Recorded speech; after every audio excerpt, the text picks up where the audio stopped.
Beyond Glasgow, beyond the ambition, the forests of Great Abaco have gone. The storm was 2 years ago, and yet for mile after mile it still looks like this, a wasteland.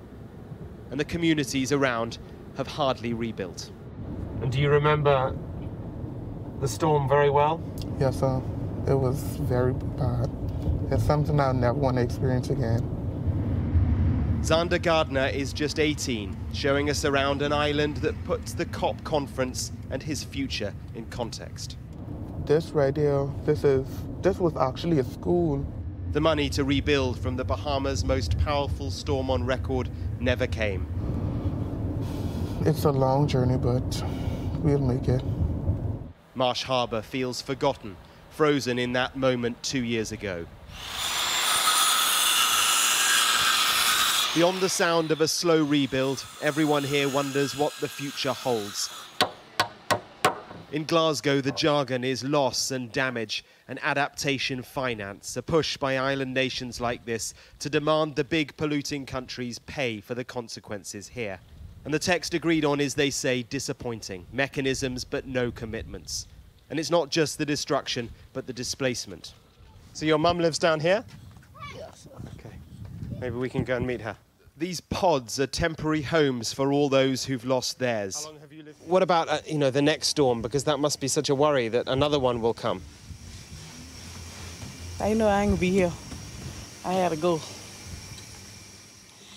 Go somewhere else. Where the weather's better. Mm-hmm. Where the weather is better. What's clear is that today's internally displaced are tomorrow's refugees. They become another nation's burden.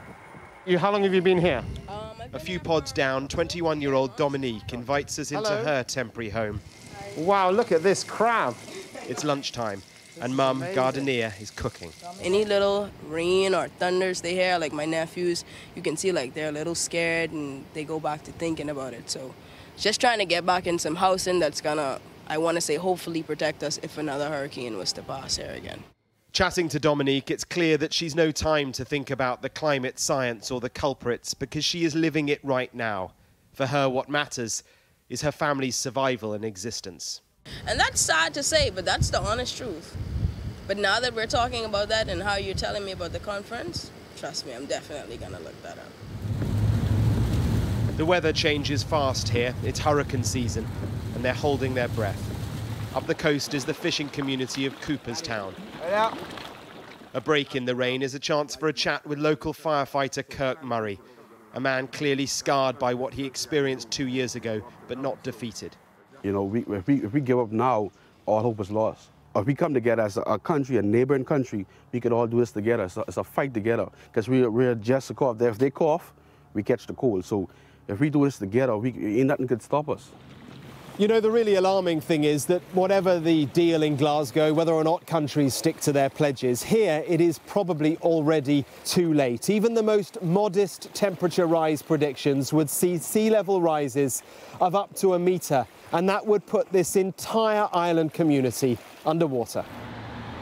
They are images not of the power of nature, but the consequence of our impact on it and inability to protect against it.